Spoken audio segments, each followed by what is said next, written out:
to Jacoby Brissett and to Patriots fans who, were I a multi-thousands of dollar season ticket holder, me who loves his team more than just about anything else that I don't call son, wife, or dog, or beer, I got to tell you, I can't understand how and why, Andy, you'd see 64,000 people packed in the stadium next Sunday, let alone for the final 7 home games of the season, to watch Jacoby Brissett be hit and sacked and or pressured and knocked down on every other dropback.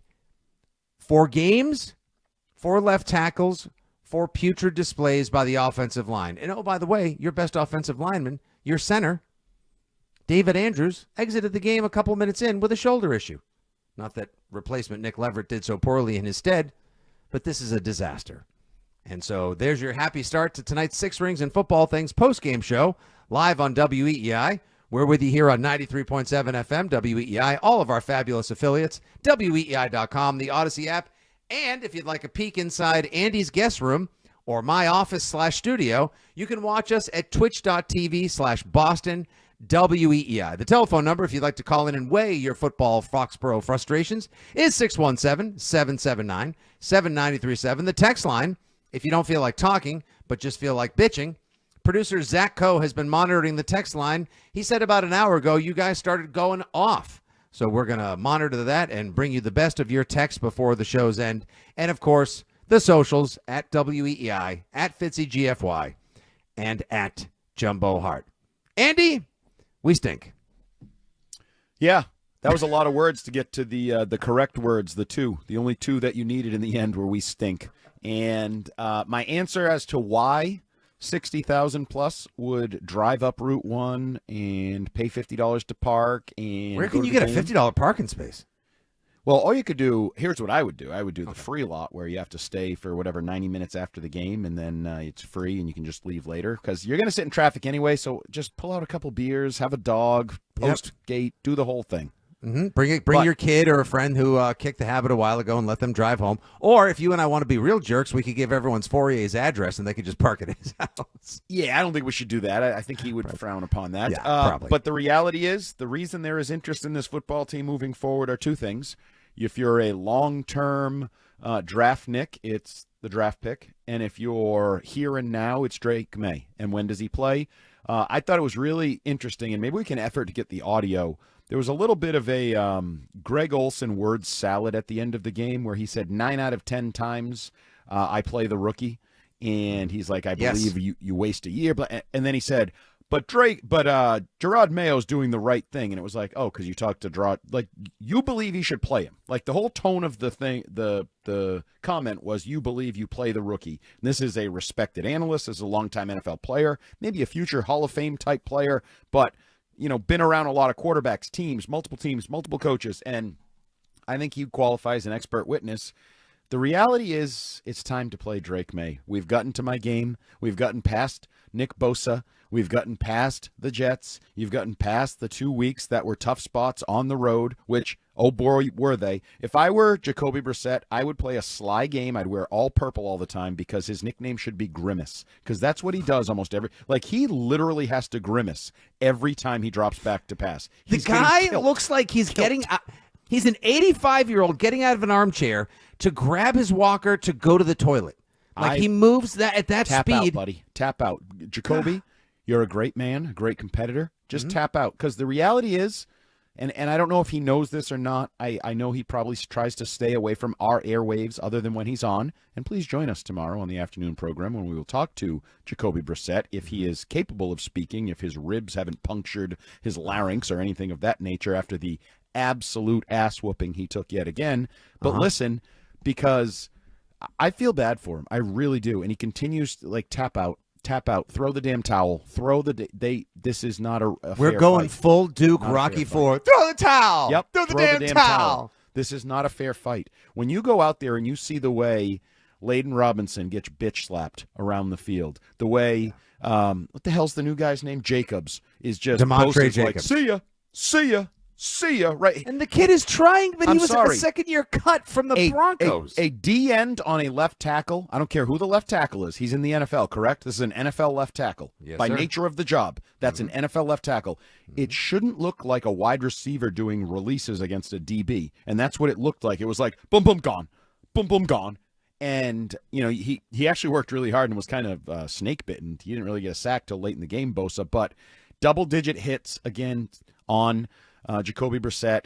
You had Ramondre Stevenson fumble again, give the ball away. And I'm sorry, I know you kind of threw some, I don't know, wilted Browning roses and laurels toward the defense. No, I can't, because yet another game in which if you were going to have any sniff of a chance, you start the second half with a fumble, you score a touchdown, you cut it to 20-10, right? That's a game where 10 points and a half, well, for this offense is a lot, but for most offenses, you should think you're in it, and immediately you give up a big pass play. 49ers, I believe, go 4 plays down the field, touchdown. This defense is supposed to win games. I also don't want to hear about injuries. I don't want to hear, oh, well, Duggar got hurt and this guy's hurt. The 49ers had like all pros littered all over their sideline in street clothes watching this game. I don't want to hear. That's what happens in the NFL. You got to figure out a way to get by with lesser talents if you miss some talent. So the reality is, Gerard Mayo, and we'll listen to him in a little bit. What's that old saying? Like, some splaining to do? He's got some splaining to do. Hey, Gerard, you got some splaining to do. The only positive I can take out of this game, other than the special teamers, great job. We got a punter and a kicker that are pretty good. Joey Sly with the 4th longest field goal in NFL history. That's awesome. That's a great SID. Put that on the front of your most useless 63-yard field goal of all time, Andy. Well, that's hurtful. He tried. That's all he can do is his job. Words hurt. I apologize. The only thing I can pull is I don't think they quit. I don't think anybody quit. I think, like, when Layden Robinson's getting beat or Jacobs is getting beat late, I don't think it's because he quit. I don't think he pulled a Trent Brown and was suddenly not engaged. They're just, how you say, not so good. Mm-hmm.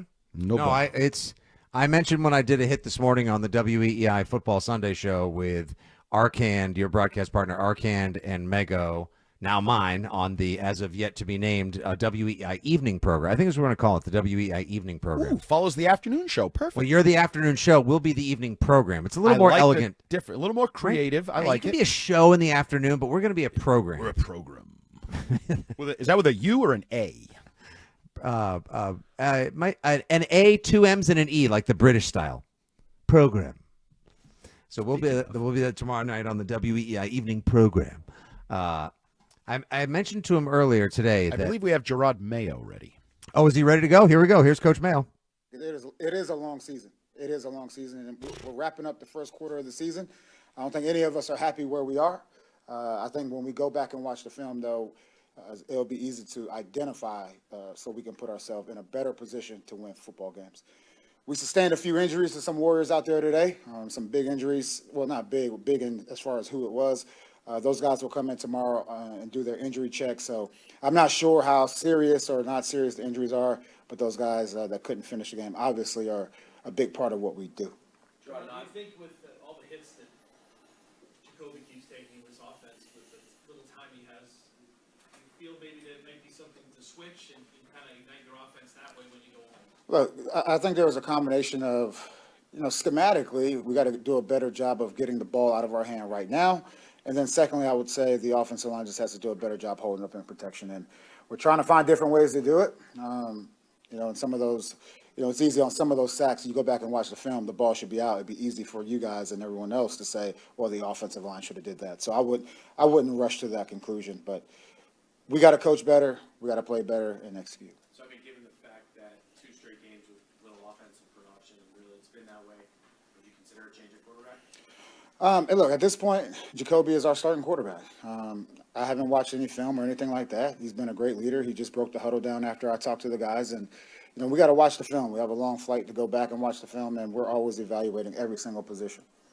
Gerard, you mentioned the edge being a problem on defense. It's something you've said the last couple weeks. Do you need to change what you're doing coaching-wise to correct that? Yeah, it's a frustrating thing. Sometimes you tell guys over and over and over, look, the stove's hot, and they still touch the stove. So today it was just if you were to ask me last week, maybe some of that was, as far as the play calling, who were asking the Ozzy out. But today, and the players will tell you, like, it's on them to go out there and set the edge. This is your job. Do your job, and we'll be okay. And if they don't do it, does it need to get to the point where they're just not having an opportunity? Yeah, 100%. 100%. We always talk about these guys are competing and will be evaluated every single day, every single week. And look, we want our most dependable players out there, especially when it's a huge target. Look, we have targets on our back. Can't keep the quarterback in the pocket. Can't take control of the football. And so we're going to deal with it until we fix it. And it starts with me. Draw the first possession of the game. You guys have 3rd and 3 on their 41, go incomplete, and then punt it away. Why punt there instead of going for it? They're different. We talk before we get to 3rd down, and I say we. It's primarily myself, but I tell AVP, look, this is what I'm thinking. Whether we're going for it on 4th and 4, 4th and 5, or we're going to kick it on 3 yards or less, that's kind of how it plays out. Look, there are definitely times where it's easy to in hindsight look and say, I wish I would have been more aggressive here or there. This is how we decided to play the game or play the game today. Gerard, it looked like in the second quarter on that 4th and 1 where Ramondre got stuffed. Before that, on the 3rd down, it looked like you guys got a bad spot. Did you get any information from Evan or anybody about challenging that spot? It looked like maybe Jalen had the 1st down. We didn't get any information. I didn't get any information on that one. And I would say one thing. We got guys in the booth. They can see the replays. I'm on the field, and there is a conversation. And put that one on me. You said the team had good energy in practice this week. How did you feel like the energy was today, the effort was today? I thought the energy was good, and I would also say, going in at halftime, different than when we were at the Jets. I thought that the guys felt like, look, we have a chance. We have a chance. They were excited to go out there and cover a kick, and it happened to be a big play for us, and we score a touchdown. That's encouraging. With that being said, there are a lot of things that we just have to correct from an X's and O's standpoint, and also from a personnel standpoint. What can you do to sort of launch the thing and make it so this doesn't get any worse for the players? Look, the players know it's early in the season, and they understand that. We have veteran players in there. They understand it's a long season, and we've always talked about that North Star is just to get better each and every week. Now, look, there were some good things that happened today. Maybe the score doesn't reflect it, but we gotta fix all the bad football, and that's my job. You had a conversation with Ramondre after he fumbled. What was that like? How did you put him back in after a series? Well, to me, a lot of this stuff goes back to body language and showing, disappointment. I always talk about those type of things, and there's no one out there more disappointed than Ramondre as far as his ball security issues are concerned. And so it was a talk. Look, it is what it is. Change the page and let's move forward. Any thoughts of putting Drake in the game at the end like you did last week? No thoughts today. Gerard, there was a few big plays let up on the defense. Did you Yep. see any commonalities on those? Just poor execution. Poor execution. They did a good job as well timing up those shots, and we just got to do a better job. Gerard, do you feel like the pressure that Jacoby's seen over the course of the season has led to any skittishness or uncertainty in the pocket? Well, I would say, from this game, let me go back and watch the film, and I'll get back to you on that. What I will say about Jacoby is that he's tough both mentally and physically. I mean, this guy's going out there, he's taking some huge shots and continues to get back up. Sometimes you're like, man, is he okay? You're watching him for a while, but he is a tough guy, and I would never use the word skittish with a guy like that. Given the state of the offense right now, you talked a lot about how Jacoby's only getting 70% of the reps. Is that fair to him in the offense? That he's not getting 100%? I don't think, and we've talked about this, it's not all about the reps that are actually on the field. It's also what we do inside, right? What do we do as far as our walkthroughs and things like that? So I'm not going to go on, not being prepared because he's taking 70% of the snaps. We just got to do better. Obviously, you haven't seen the film, but what goes through your mind now is what you guys need to do this week to get ready to battle Miami for a lot of victory. Yeah, it's a huge game for us, a divisional game, and you always want to win those. We want to take the good things that we did today and carry those over and get rid of the bad football, and that's my job. Thank you. Appreciate you guys. Yeah, if the Buffalo Bills beat the Baltimore Ravens this evening, they'll run their record to 4-0, and the AFC East will almost certainly officially be over at that point after the Jets lost 9-7 today at MetLife Stadium to the Broncos. Greg Zuerlein missing a last-second field goal as well. You hate to see that, Andy. Just hate it. That doesn't make what happened to the Patriots 10 days ago look any better, but no, I think it actually makes everything feel worse because, we talked about the year coming in. There was, questions about all three potential division contenders, and then it was the Patriots.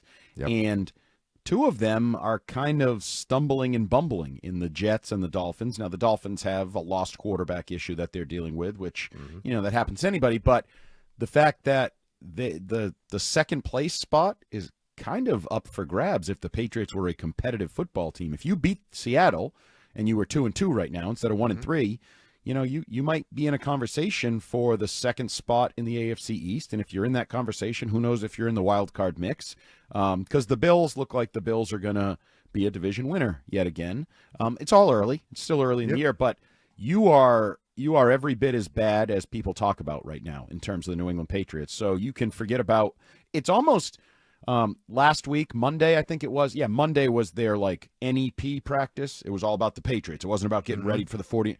Well, you need more of those NEP practices because before you can have great game plans against other teams, you need to have strengths to match up with their weaknesses. And I don't believe this team has strengths right now. I really firmly believe this team is lacking in strengths because, in part, personnel. I don't discount that. Your offensive line, I think only if you could sit there, just look at them lined up and name first and last name the offensive line, you're a real American hero and Patriot fan because I don't think most people know. I don't even know the guy's name. Jacobs, Demetrius, DeMarco, something Demontre. Demontre.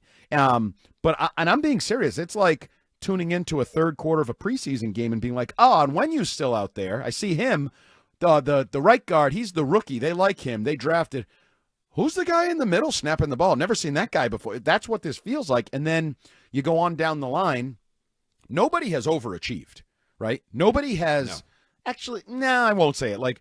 Antonio Gibson's been okay, I think, in his role as the complimentary back, the change of pace back. Michael Hasty actually came in today when Ramondre put the ball on the ground, and he looks like Ramondre's stunt double. So he even confused. He wears 39, not 38. Yeah. Same hairdo.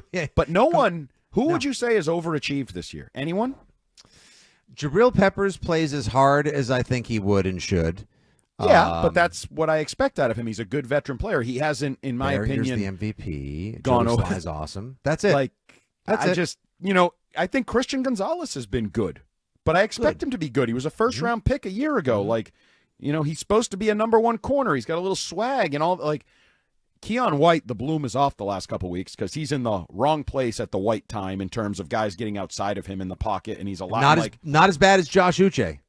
No, that's true, but both we weren't going over the top praising Josh Uche. I had heard that Keon White was going to be the second coming of J.J. Watt and T.J. Watt if they had a child, which would be really weird because they're men, they're brothers. There'd be a lot of issues if they had a child, but Keon White needs to start doing his job in terms of the scheme. And there was even a threat there, a not so veiled threat that if guys didn't do it, there would be consequences. You might not have the opportunity to be out there anymore. And this keeping quarterbacks, Purdy is mobile, but he's not Michael Vick. He's not. The 49ers didn't even play that great a game. Let's be honest. They did not. They could have kicked your ass. They could have put a 50 burger on the board today if they played a good, clean football game. They were mediocre at best. And I continue to tell, they're banged up too, so I don't want to hear injuries. Also, we just got to get it in while talking about all the crappy stuff. That would include, yet again, the guys wearing stripes. They blow. They are just inexcusably putrid at the NFL level now. They blow calls for both teams. I love now the new thing. Threw a flag and hit Jordan Mason when he's running for a touchdown. When he's running for a touchdown, are you trying to tackle him? Are you trying to hurt him? And I love when we go to Mike Pereira and he's like, yeah, I don't really think this is a very good call. And he must have done that 4 or 5 times in this game. I don't really see the need for a flag here. They are ruining, there's already a low entertainment value of Patriots games. They're just, is. But the flags make it measurably worse, in my opinion.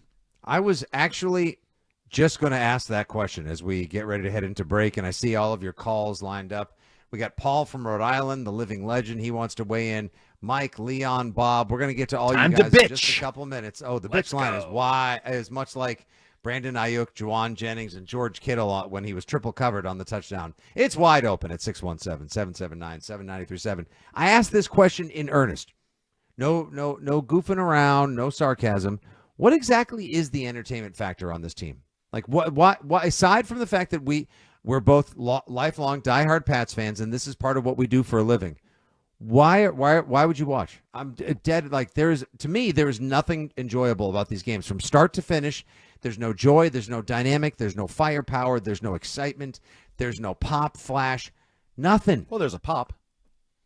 But who doesn't get the ball? Yeah, everyone he's wide can open. hear. Everyone can hear what you did there.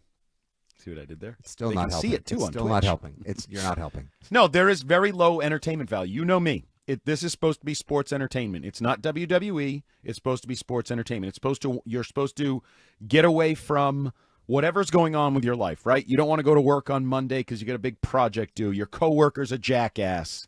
Not talking about you, Arkand. It was just like a hypothetical. It's nothing personal. You're talking about me. You know, your wife is a pain in the ass. Your lawn is like weeding, like whatever. Whatever the issues are, you're supposed to click this game on and get a little rush, right? It's 4 o'clock. I already did all my chores. Yeah. And you're like... It's escape. It's supposed to be released from life, Andy. Yeah. I guess, I mean, here's where you could flip it and just say, my life can't be worse than the life of Jacoby Brissett and the Patriots offensive line right now. So, right? Is that a flip? I got it better. Who's got it better than us? I'm going to say pretty much everybody on the planet, Coach. Okay. I just think about this as we go to break, everybody, and you can jump in when we come back. 617-779-7937 here on the Six Rings Postgame Show, brought to you by our good friends, of course, as always, at McFarland Energy. Just think of it this way, dovetailing off of what you just said, Andy, as we go to break. Imagine this: we've got the postgame show for another hour and 15 minutes. Other people have to make their kids' lunches. Who knows? Maybe do some laundry, whatever. Maybe they got some work briefs that they got to take care of before bed, etc. Maybe they still have to actually go to work. God only knows. And they spend part of their free time on Sunday watching that craptacular out in Santa Clara. Imagine being Jacoby Brissett, having been hit 12, 15 different times. Every other dropback, pressured, sacked 7 times. Kamali crunched time and time again.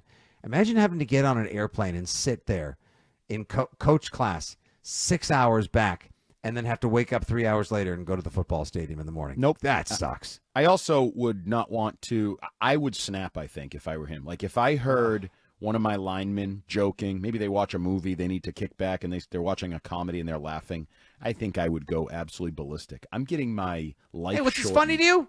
Yeah, slap him in the back of the head. All of a sudden there's a brawl on the Aircraft One coming home. But, no, it's tough right now. We knew this was coming. You know, we're professionals. We signed up for this. We knew there were going to be tough days, and there are better days ahead. I will say that. I do firmly believe there are better days ahead when the competition isn't as impressive. Like, it's why I wouldn't have played Drake May last week and this week, because these were tough spots for the team, the coach, everybody. And that's why you watch, because sooner or later, some of the athletic plays you're seeing from, I don't care whether it's Arch Manning or whether it's Jaden Daniels or any of those guys, some of those plays are coming, people. They are coming.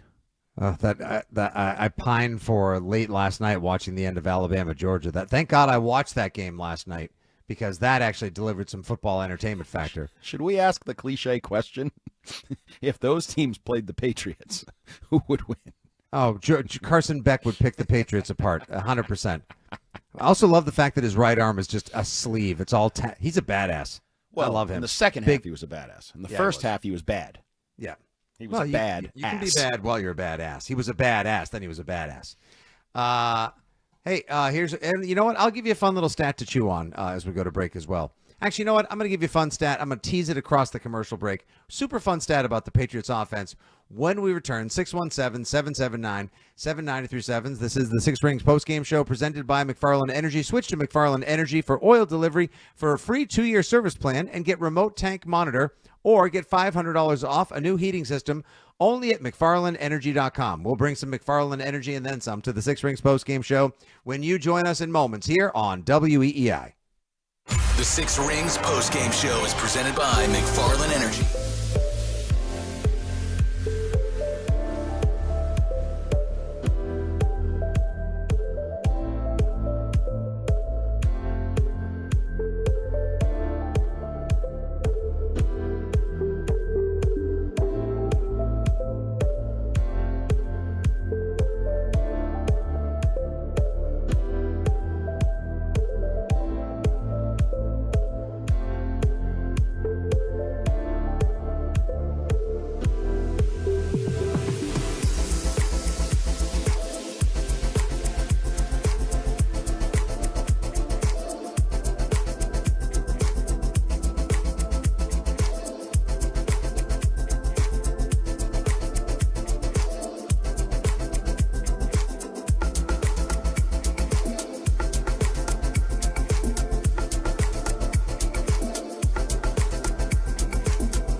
Great, Paul. You Thank like you. the Zebra Brothers today? All these games today?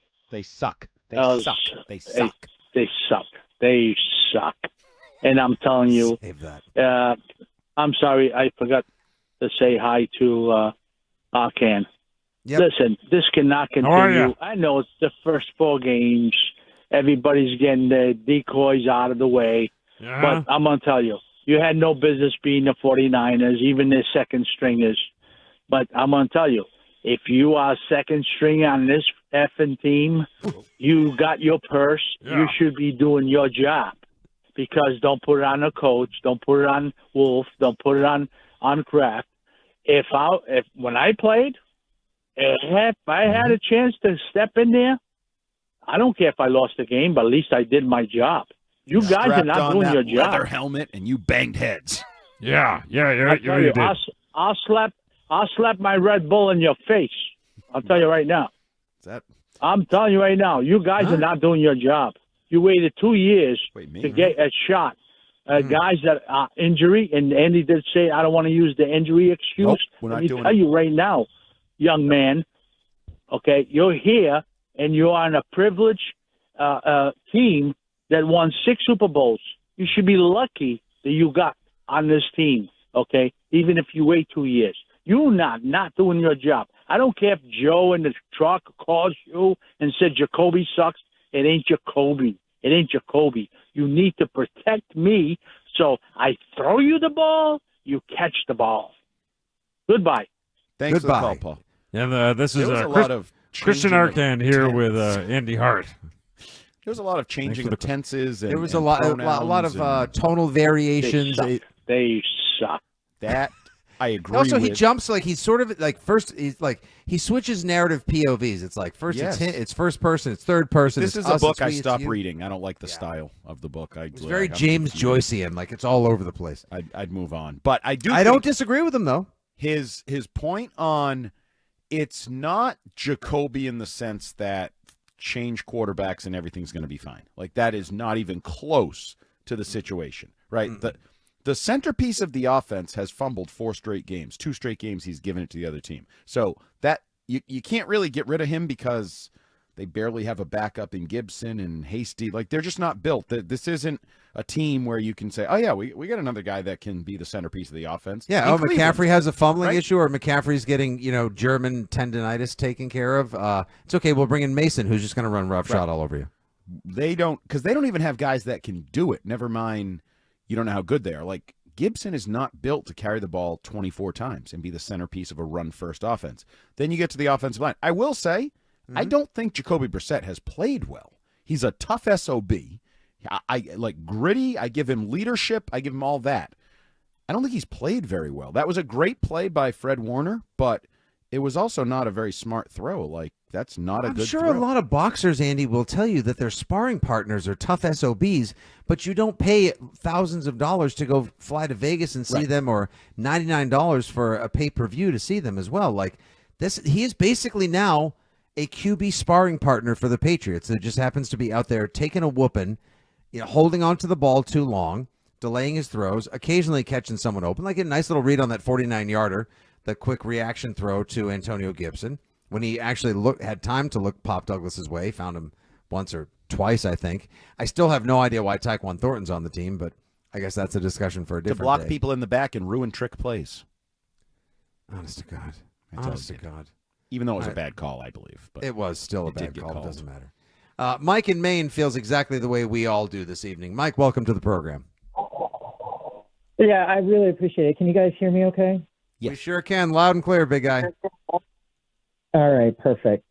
So I just have a couple of points. While it may not be all Jacoby, it is some Jacoby. Mm-hmm. Jacoby, before the game, actually said to his offensive line this week that, he would always be guaranteed to get up. Let me give Jacoby some advice. Jacoby, don't get up, okay? When you get knocked down like that, let the car kind of take you out. And, I'm not one to take a Lamborghini on 495, but I think it's time to, to switch to quarterbacks. The other thing that Greg Olson was saying, too, is that Jacoby couldn't, you can't throw the ball any faster. Jacoby was taking more than 3 seconds to throw the ball. Not only that, but it seemed like every time that he completed a pass, he needed to have his feet set. At least with Drake, he can throw on the run, that type of thing. And the last point, just really quick, AVP, your conservative offense is getting us killed on the offensive line. People are just loading the box, and I don't know how an offensive line can keep like 11 people from coming in on it, every single time. You got to open up the playbook just a bit. Thanks. You're welcome, Mike. Thanks for calling in. His line's open at 617-779-7937. It is not a particularly creative playbook. I do wonder at times, Andy, even though we've seen but half of a quarter in a losing effort of Drake May, if this timing and footwork, precision-based West Coast, hold the ball too long, 7-step drop, hooey dooey is going to be the right answer for Drake May whenever he plays. I got to say, I don't know why. Every play, he should never take more than 5 steps. He can't hold on to the ball that long. He's already trying to be turnover adverse because he doesn't want to. That's his general nature, as well as he knows he's about to get crushed, so he doesn't want to be in the throwing act, or the act of throwing, while he's getting absolutely mauled. Luckily, the Dolphins don't have the same kind of pass rush the Niners do, or anything as talented as Nick Bosa next week. But still, it doesn't excuse away, as you were saying earlier, how anemic this offense seems in every facet and aspect whatsoever. And I know the line is key. Well, I would say any criticism that a caller wants to bring about the offense, I will say, yes, you are correct. Anybody, if you want to criticize Stevenson, Van Pelt, the line, the receivers, the quarterback, I would say yes. But there's only one of those that I think I might have a potential significant fix for.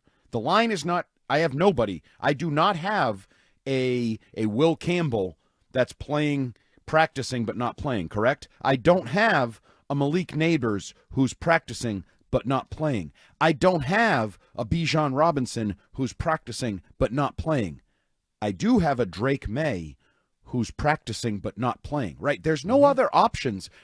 Joe Judge is the answer to all the other positions. No one else is coming. This is all we have. except quarterback. Someone else is coming. He's right over there, and we can bring him in the game and see if it changes things. Now, I don't know what their goals are, and they better have really thick skin. If they're really just willing to not entertain people, not really be competitive, not play the best player in the light of this is going to be a 2-year rebuild, we're doing what we believe is best for Drake, we're going to get a high draft pick, all of that. Because you can already hear the questions growing. And you're hearing the questions not come from just like Ben Volen or on the Greg Hill show from Wiggy. You're hearing them come from Mike Reese and Dan Roach. And it's not exactly sharks, not exactly piranhas that are looking gotcha. No. They're saying something's got to change. What are you going to change? Would you change the quarterback? And that's going to grow. It's week 4. There are 14 more weeks to this season. Let that sink in. It's week 4. You upset somebody in week 1, so it's really only week 3 of questions, because there weren't questions after week 1. Jacoby was the guy, did a nice job, upset on the road, right? Even week 2, there was were great. barely They took him to the hill. Mondre was a monster. So you're 3 weeks into an 18-week campaign of what is going to become crushing criticism and questions from the outside. Now, I'm not saying you should bow to them. What do they say, like water off a duck's back or something? Like, if you can do that for 18 straight weeks, if you can do that for 18 straight weeks, Gerard Mayo and Elliott Wolf and Alex Van Pelt, because the other question I asked. That's Ninja Navy SEAL level training if they're able to do that. Absolutely. I don't know that. I don't think they're in for it. I really don't. Because there's also another place where there's a guy kind of waiting in the wings. I threw this out on Twitter, and I'm just asking a question. I'm not calling for it. Okay. We're playing radio. Go ahead. Ben McAdoo was a head coach, an offensive coordinator, and an offensive play caller. So he has plenty of experience in that job. Is there some point where people, because this happens all the time in the NFL now, changing of play callers on offense, right? Every year there's multiple teams that change play callers. Oftentimes it's more often than not. Sometimes they get fired. More often than not, it's like, oh, this week Cliff Kingsbury, who's now the offensive coordinator, successful so in Washington with Jaden Daniels. He looks okay. But yeah, I get what you're saying. Like, how about Brian Dable, Kafka? Like, there's these places where there's head coach. Well, we don't have that, but we have the head coach of the offense, Alex Van Pelt, and then this other guy, Ben McAdoo, who I don't know what he McAdoo really, and maybe he's an option to McAdoo more. I'm going to keep making those. Nobody knows what he Maca does, and all I'm going to say is Maca don't talk about I'm a method him anymore. actor. I figured the team is really bad, so we should be really bad as hosts of the postgame show. We're method actors. Yes. Right? Exactly, yeah. I mean, okay, well, if we're going to do that, I'll bring out my dad joke of the week. It appears as though on their way to the Bay Area, the New England Patriots have lost thrice-a-roni. That is no San Francisco treat. That's awful. That's Fred Kirsch-like.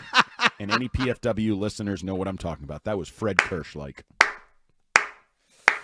Oh, we need it. And by the way, I teased the stat earlier in the break. I'll throw it at you now before we reset for the second hour of the Six Rings postgame show. The stat of the week, it was just texted to me by my buddy Donald, who was listening on the South Shore to the Six Rings postgame show. Through 4 games, 2022 New England Patriots offense, as led and orchestrated by Matt Patricia, 74 points scored. The 2024 Alex Van Pelt-led Jacoby Brissett quarterback New England Patriots, 52 points scored. We are 22 points behind what we considered the worst offense of the 21st century, at least in a Patriots uniform. I don't even know which of the last 3 years is the worst offense. Like, they're all competitive. And it's this one. This is the worst. We'll see. We'll see if Drake May gets out there. No, as of now, if it stays in its current iteration, this is the worst. Yeah, that's probably true. But they also remember they got easier games ahead, lesser defenses, better situations. There may be some I'm not going to comfort opportunities. myself with that tonight. How are you going to comfort yourself? I got a fridge full of Jack's Abbey and Narragansett that I'm just going to empty as much as I can until my wife picks me up off the garage floor. 617-779-7937 is the phone number. More of your calls. Jacoby Brissett just took to the podium and spoke. We'll bring you his comments as quickly as we can, plus the best of your texts. Thumbs up, thumbs down, the Cars for Kids player of the game. It's all brought to you by our friends at McFarland Energy here on the Six Rings postgame show on WEEI. WEEI, New England Sports Original. Playing it.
even get Jacoby Brissett right.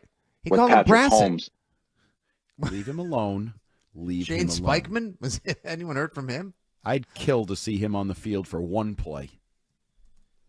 Him, Devlin, the whole crew. The whole. So would I. I'd kill. Honestly, right now, Andy, I think in their, far from geriatric state, and Brady finally decided to bring a little spice to the broadcast booth today. Who knew it would be the man that replaced him in Tampa Bay that would take to finally get Brady to actually show some plums in the booth? It was a pretty decent comeback. It was fine, but if that's what it takes for him to bring energy, then you're useless to me because there's only one team or two teams that are your former teams where maybe you could muster up a little personal animosity. Otherwise, I actually need you to analyze every team with some energy, Tom, for $37 million a year, you colossal boob. I'm just going to say, boob's the By the word. way, wow. Well, hold on a second. You just told me I wasn't allowed to come after Gronk, and now you just called Brady a colossal boob.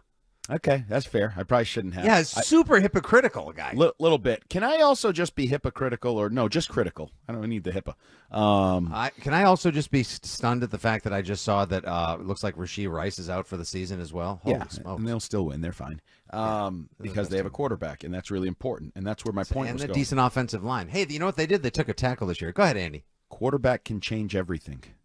We all know it. We've seen it everywhere. Quarterback can change everything. And I'm coming to get annoyed at this, when the team's ready. The team's not going to be ready. The line's going to suck all year. It's going to get worse, not better. We saw it today. David Andrews left the game. Nick Levert's in there. We saw it today. 4th left tackle in 4 weeks. Like Mike Onwenu. Demontre Jacobs. I got it for you. Yeah, him. Jacobs. DJ. DJ stole the ball in the game. The right tackle, Mike Onwenu, he's been healthy. He'll probably get hurt at some point. Your line is not getting better this year. You're not adding anybody. So if you're waiting for the line to get good, then you're not playing Drake May this year. And he can't get better at what he's going to have to deal with in practice because they're not hitting him. The pass rush is not the same. The only way he can get better in play is to get his ass out there. So otherwise, either redshirt him, which I'm fine with. If you tell me he can't play this year, the line sucks too bad, that's fine. Don't tell me, it's going to be better in a month. Send him home. Don't even make him travel, for God's sakes. And that's what I'm saying. Or get his ass out there and start the process, which is what Greg Olson, the other tight end analyst for Fox, wanted to say. But then he pussyfooted through it by saying, but also Gerard Mayo's doing a great job, blah, blah, blah. No, you think he should play. Have the balls to say it, because he should play, because he's a professional. He actually gets paid now. So put him out there. He's the best quarterback on the team. Say the same. You know what? Honestly, if your coach disagrees with whoever else is telling him to stick to the plan, Whoever, and by the way, I just want to ask you. The plan sucks. Oh, the plan blows. It sucks and blows. Who do you think behind the scenes? Who is the orchestrator of the mastermind behind, or just the person that continues to pull the strings of the plan? Is it Elliott Wolf? Is it Macadoodle? Is it AVP, Alex Van Pelt? Who is it? I think I'm growing more and more to think. No, I think it's Elliott Wolf. And I think it's Elliott Wolf with a lot of agreement from AVP. And calling him a mastermind, I'm sorry. With the way he's handled the left tackle position, he does not earn the mastermind moniker. Do you think he hides his head when he comes into the stadium now, just like, hey, don't anyone? No, I don't. Haven't you seen him walk on the practice field? He's got chest held high, arms strutting like he's frickin' Conor McGregor after he just won a match in a I almost swore, octagon. I said frick. I think most of the audience would have understood. No, Elliott Wolf's unwillingness, and I'm not talking elite, but he did not address the left tackle position in any way. And he addressed it. He just didn't address it well, Andy. No, he didn't address it. Getting right tackles is not addressing left tackle. If I sign a cornerback, that's not addressing the quarterback position.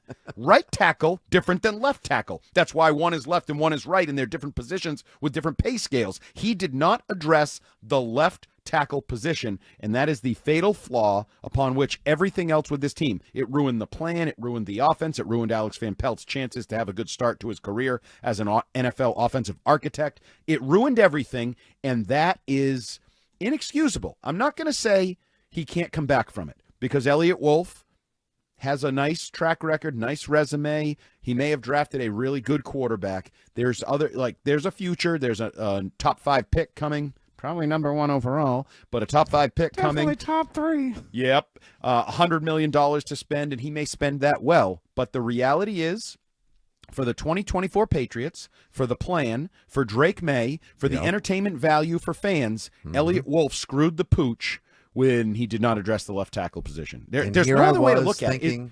Can you give me a counterpoint? Little point counterpoint. Is there any other way to look at it? You're asking me when it's raining outside to tell me that it's dry and sunny. Yes. I would like you to do that for me. Somehow, some way, explain to me how Elliott Wolf can cock-of-the-walk his way into Gillette Stadium or onto the practice field when he did something which seemed dumb at the time. Didn't it? Seemed dumb to not have a left tackle. And it has exponentially mushroomed in idiocy since, I hate to say. And you know what I'm also sick of? I don't know why this just... Let's go full Andy Rooney. What else is on your mind? The North Star. I'm all done with the North Star. Stop bringing up the North Star. I think that's an incoming atomic bomb that's about to destroy this absolutely abysmal football. No more North Stars. You're not heading toward anything sacred or great. Right now, you're barely staying afloat. There's no North Star. Put your mural away, put your North Star away, and just try to be a normal team with normal football goals and hopes and try to win a football game. Yeah, and I don't believe, and I'll speak on behalf of my broadcast partner as we grab one more call and then throw it to commercial break. We'll trend. We'll come back. We'll hear from Brissett. The next thing you know, it's going to almost be time to throw it to Westwood One's coverage of Sunday Night Football, which is kicking off very soon, of course. The Buffalo Bills, first place in the AFC East, are in Baltimore to take on the marvelous Baltimore Ravens. I don't believe that you are opining for Drake May to play next week because you want to be right about he'll play week 5 against Miami call, a game that's likely to be broadcast on Fox with Tom Brady on the call, but rather just because I don't know if Pats fans can exit this month of September thinking, you've got to be kidding me, I've got 3+ months of this to go.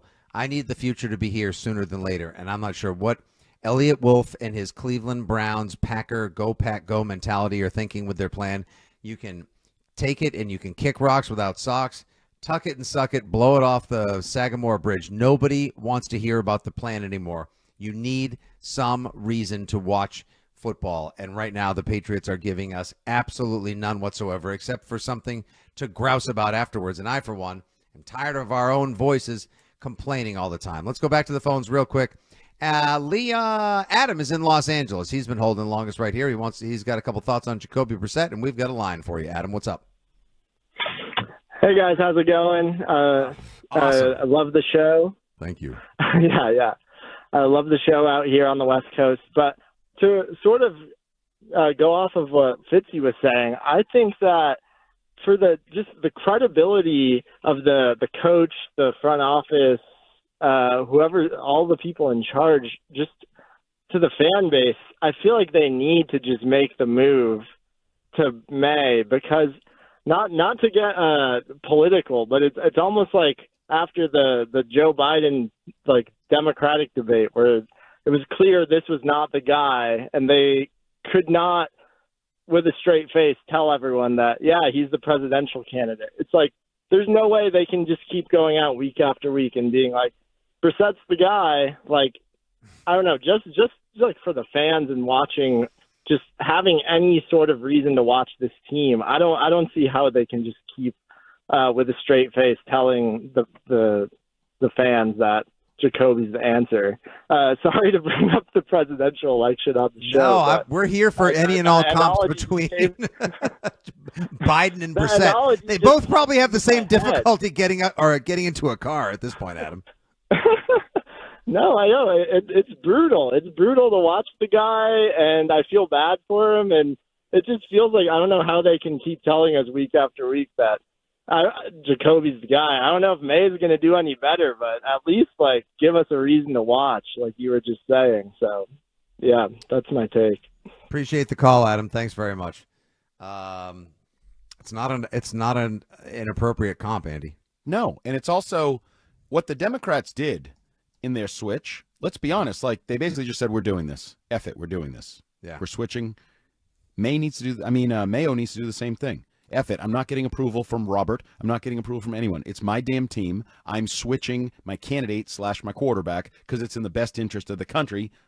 whatever political side you're on, or team. Like, don't get approval, no primaries. We're not, straw polls. I'm playing Drake May. Aren't we supposed to fire me if you don't like it, but I'm doing it. If you're somebody who has been brought in to make big decisions and call down that smoke from the mountain, then aren't you supposed to take it's better to beg for forgiveness than ask for permission mentality?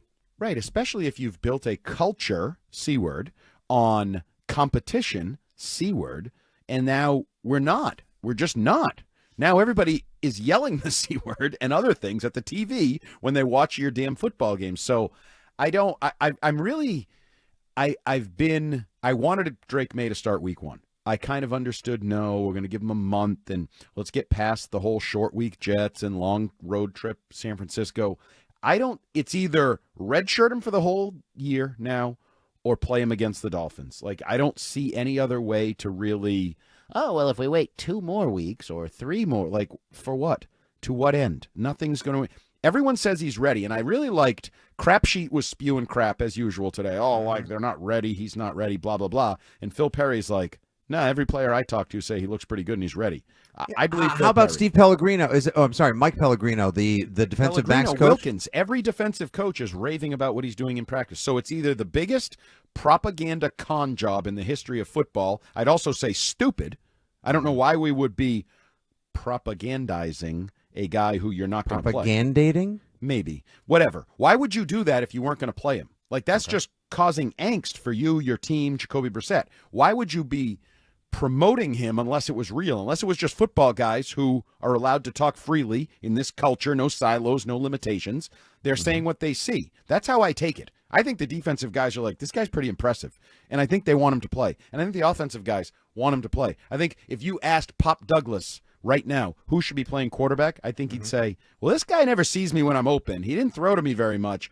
I'll take Drake May. He can scramble. He can run. He's an athlete. He's a game changer. He's a game maker. Like, I'm running out of ways to try to see their side of the plan or the equation. Same, and you could also almost even say you could get out of it, and we got to catch a commercial break here as well, but like you could almost even get out of it. Jacoby there, he was talking about how he cried when he found out he was getting the job at the start of the season. It was another opportunity, how blessed he felt. You could almost even say at this point, like, now, back to your whole Rocky IV throwing the towel shtick, like, yeah, no, it's in your best interest, Jacoby. Like, Drake is younger, he's more nimble, he's quicker, he's going to get rid of the ball faster. Like, we can't keep you back there. Like, we did you dirty, we did you a disservice, we did not provide you with the proper players, tools, protection to do the job we asked of you to do. So now we've had to, unfortunately, hasten the plan. So it's best that you take a seat now. We'll see. 617-779-7937. More of your calls when we come back. Plus, we'll hear from quarterback Jacoby Brissett on the unfortunate loss, the reasons why he believes that they fell today to the Niners, and once again, the borderline biblical beating the man took. But let's catch you up on the rest of the NFL scores and everything else trending in the wide world of sports now with producer Zach Coe. Now, here's what's trending on WEEI. Patriots out in San Francisco taking on the 49ers. They fell 30-13 this afternoon, getting just 216 yards of offense against that stout 49ers defense. Next up for the Pats is a matchup at home against the Miami Dolphins.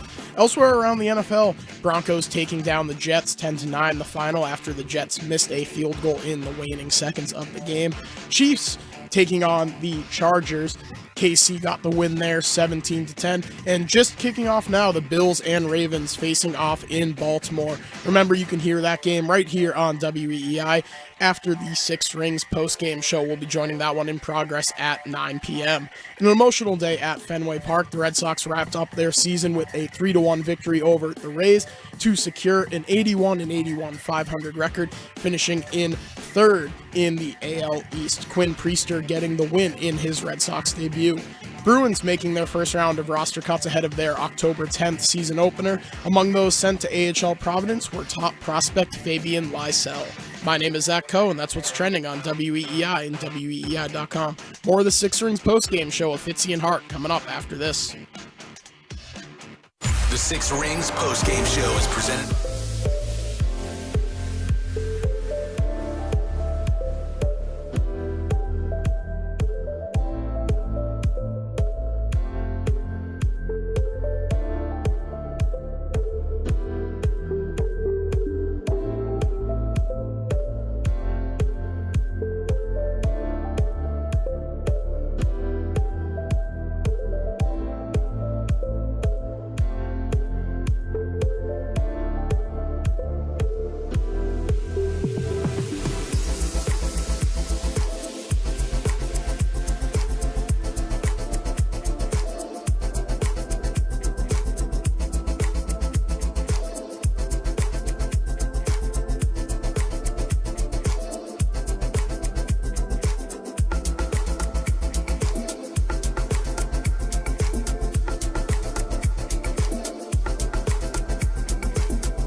Brock Purdy truly wasn't himself at times today. Their line also has a couple of issues, but guess what? I would take their issues over our issues any day of the week, Andy. 617-779-7937 is your telephone number. Once again, you are listening to the Six Rings postgame show brought to you by our friends at McFarland Energy. Switch today to McFarland Energy for oil delivery.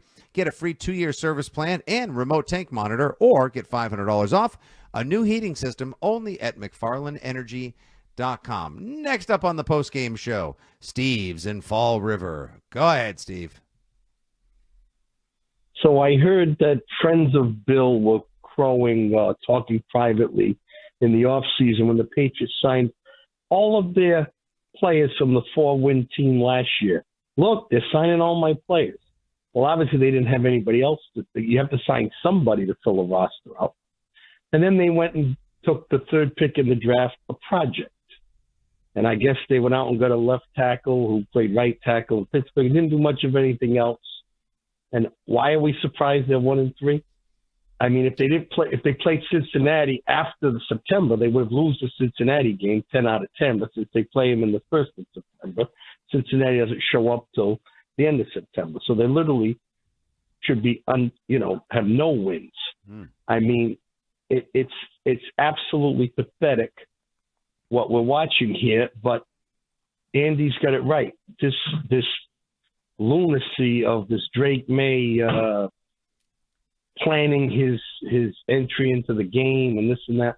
Is it going to make a difference this week after the interception by the linebacker for San Francisco? Would have been a good time to put him in. It would have been a very good time to put Warner, yeah. It's going to happen, and you think it's going to get any better or any worse in 2 weeks? I mean, let's see what he's got here. If he can improve them to where they do a little bit more, then while he's a project, he just being there on the team we can see something is what I'm trying to say. Yes. If he can move the needle a little bit, even if he can't make every read, he can't process everything, he can't this, that, the other thing, which he's not going to be able to do to get some get some snaps. Whoa. Then we'll know. All right, Then Steve, we'll thank you know. Yes, we will. Thank you very much for the call, Steve. Point well made before we got into a Patriots Hall of Fame discussion. He's not like Steve. If we just keep Steve to his good first point, but yeah, I can't believe we're both going to agree with Steve from Fall River. But he not wrong. was very logical there. And, I guess some people, I don't even, again, I'm struggling to still rationalize the ongoing reasoning to not play Drake May.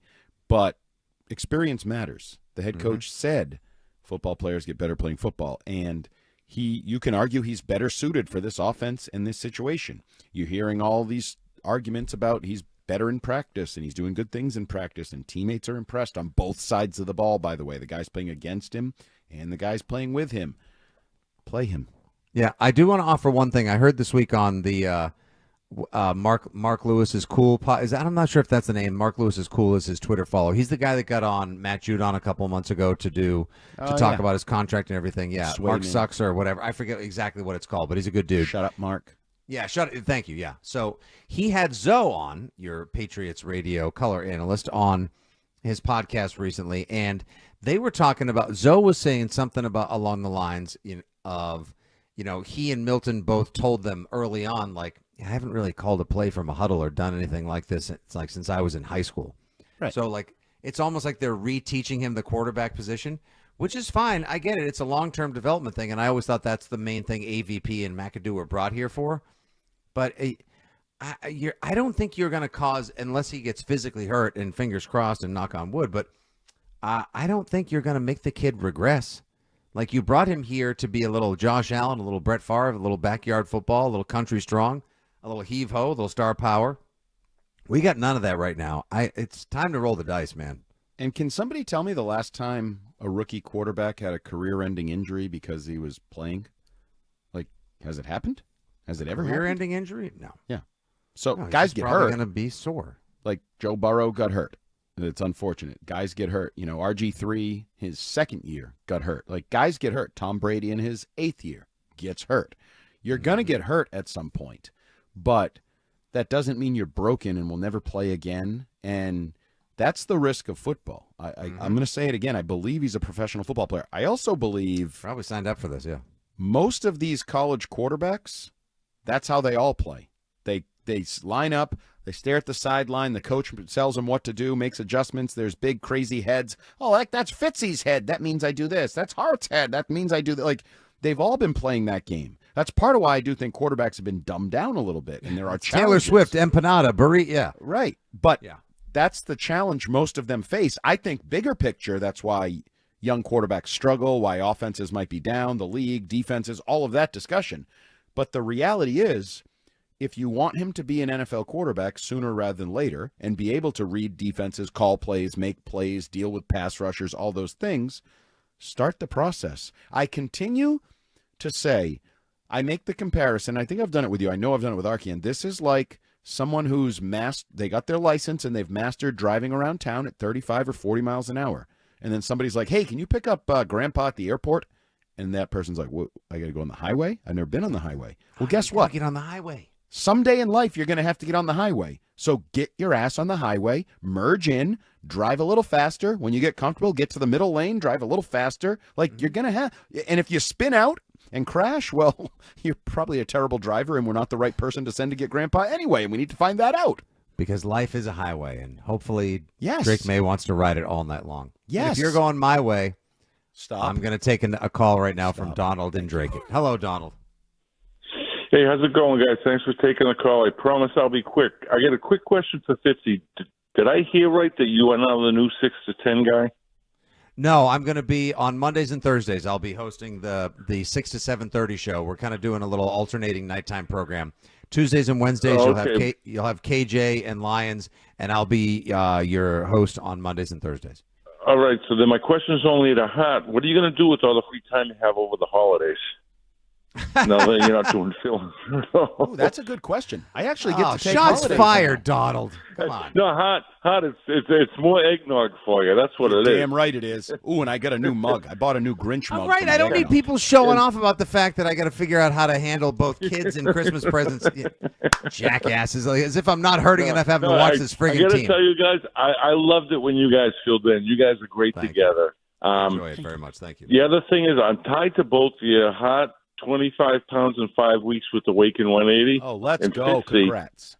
Yes, sir. I, too, know the trauma of my mom bringing me to Sears into the Husky Boys section of the touchdowns. I know that one, too. Me too. You're my kind of. And Zach and producer Zach Code does as well. Good job. You got to explain to Hart there were no blue ones there. There were only the real cool red, brown, and green in the Husky side. Oh my God! I see brown corduroys now, and I want to lay down in the fetal position and cry. How about the fire that used to start between your legs and not the good kinds? No. It was like, are you guys sad Sears closed down? I said, not at all. I am happy. But here's my point about the Patriots. I agree with you guys. I don't think Mayo's making the call on quarterback, and he can't truly be a head coach until he calls a meeting with Robert and Jonathan and the trio on the offensive side and ask Robert in front of them all, I'm the head coach, right? Yep. Okay, and then do a reverse parcels. Okay, Elliot, your job was to buy the groceries. As the chef, it's my job to decide what ingredients go into the meal I'm about to cook. And until they allow him to do that, he's not a true head coach. And I think the players must be picking up on that. It's like, yeah, he's the head coach, but why isn't he making the decisions on offense? And I'll hang up and listen to you guys. Hey, thanks for taking the call. Hey, and thanks for the moment of levity, Donald. We appreciate it very much. That's a great point, Andy. When will Gerard Mayo, like I thought as I wrote in Sunday 7 and you discussed last week on the air with Arcan as well, this was the latest culture test. This was the latest reality gut HC of the NEP check for Mayo. It's another fail, unfortunately. He probably won't really ascend to being his own man, his own coach, and truly starting his own program beyond people like Calvin Anderson and others saying like, oh, he forms relationships with us. We like him. That's great. Fun mural, cool slides show. Hey, love hearing about hashtag Friday Funnies with Christian Barmore. You know when you're going to be your own man? When you go against the grain, defy the odds, and make a bold call and put the brass balls on the table and say, you know, I got to start Drake May. Sorry, guys. Not like I'm accelerating the timeline. Damn your plan. We're gonna start the kid. It's interesting that Donald brings up other players and maybe the vibe they get if they're thinking, why is May not playing? And I heard you say in August, Gerard, that May was the better quarterback. So you agree with me as a player. You think he should be like, I think that could undercut prize for winning the competition is to sit down. Right. And I wonder if that does like undercut his authority or the belief that he truly is the head honcho at Gillette Stadium. And it's like, is he, or is Elliott kind of a honcho? And Alex, who's a nice guy, he's kind of a honcho. So yeah, I think I agree with Donald. I also would like to ask, the Patriots are so bad that in week 4 we're taking calls about Sears Roebuck and being a fat kid. What are we going to be taking in December? Good Lord. It's gonna get freaky. And you know what? As I like to say often on Six Rings Pod with you, I'm here for it. 617-779-7937 is your telephone number. When we come back, we'll rifle through the rest of your calls. We'll get the best of your text messages from producer Zach Coe. We'll have Andy quickly go through thumbs up, thumbs down, Cars for Kids player of the game, and then throw you to a real football game. This is the Six Rings Postgame Show with Fitzy and Hart, live here on WEEI. The Red Sox Station. The Red Sox Station. WEEI. New England's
as possible. Leon is in Granville. Hello, Leon. Leon, good evening. Well, he wanted to talk about Joe Castiglione, and he's not there. So, Andy, I ask you, can you believe it? Swinging a pop-up. We do want to say congratulations to Joe Castiglione, and thank you so much for 42 years of incredible broadcasting, the white noise, the background music, the conversation, the dialogue, the narration of a generation. Lucky us to have so many of the heartbreaks, the home runs, the foul balls, the failures, the called strike threes, and the triumphs of Red Sox Nation for almost a half century, called by one of the greatest baseball voices ever, a Cooperstown legend now because he is enshrined in the Baseball Hall of Fame. Joe Castiglione, congratulations. Enjoy this retirement or semi-retirement that you're now gracefully making your way into. Those are big shoes for the Flemings and the Merlonis and the McDonoughs and everyone else that'll be on the call in the future. But he truly was, when you call someone the GOAT, I know that gets thrown around quite haphazardly these days, Andy, but Castiglione was truly a broadcast GOAT. And he really is the only voice like I've ever known on the radio. I mean, the other voices around him, but he's the only voice in my lifetime that I recall listening to Red Sox games. Yeah. Kind of crazy. I don't like change. I've said it before, Mike Gorman. I don't like change. It rarely satisfies me. I rarely enjoy the next thing better. That's why when I go out, I stick to like the same 3 or 4 damn things. I know what I like, and I order them. And I like Joe Castiglione on the radio. Yeah, like Bob Sosi's been on the call on the radio for 12 years for the Pats now. I still miss, it's no fault of Bob's, I still miss Gil Santos. He was the best. Correct. It's just a thing. That's it's how nothing we personal. It's entrenched. It's like emblazoned on our brains and our ears. That's how we roll in New England, my man. Okay, how about this? We have the two Jakes left. Oddly enough, the name of the sequel to Chinatown. We got to get through them real quick, guys, because Andy has to give us a few thumbs up, and we have to get to the player of the game and be out of here by 8:55. Jake's in Alaska. What's up, man? Hello. What's up, Jake? Hey, this is Australia Jake. Alaska Jake would sound slightly different. Yes. Good day, mate. Alaska's the new Australia. G'day, Australia's g'day. the new Alaska. What's up, Jake? How are you, man?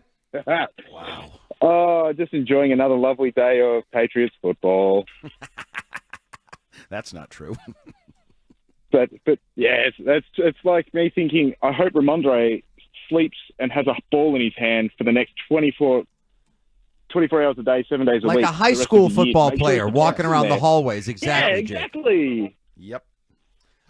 Jake, so we only got 2 minutes left in the older- show. Can I get a quick point from you, brother?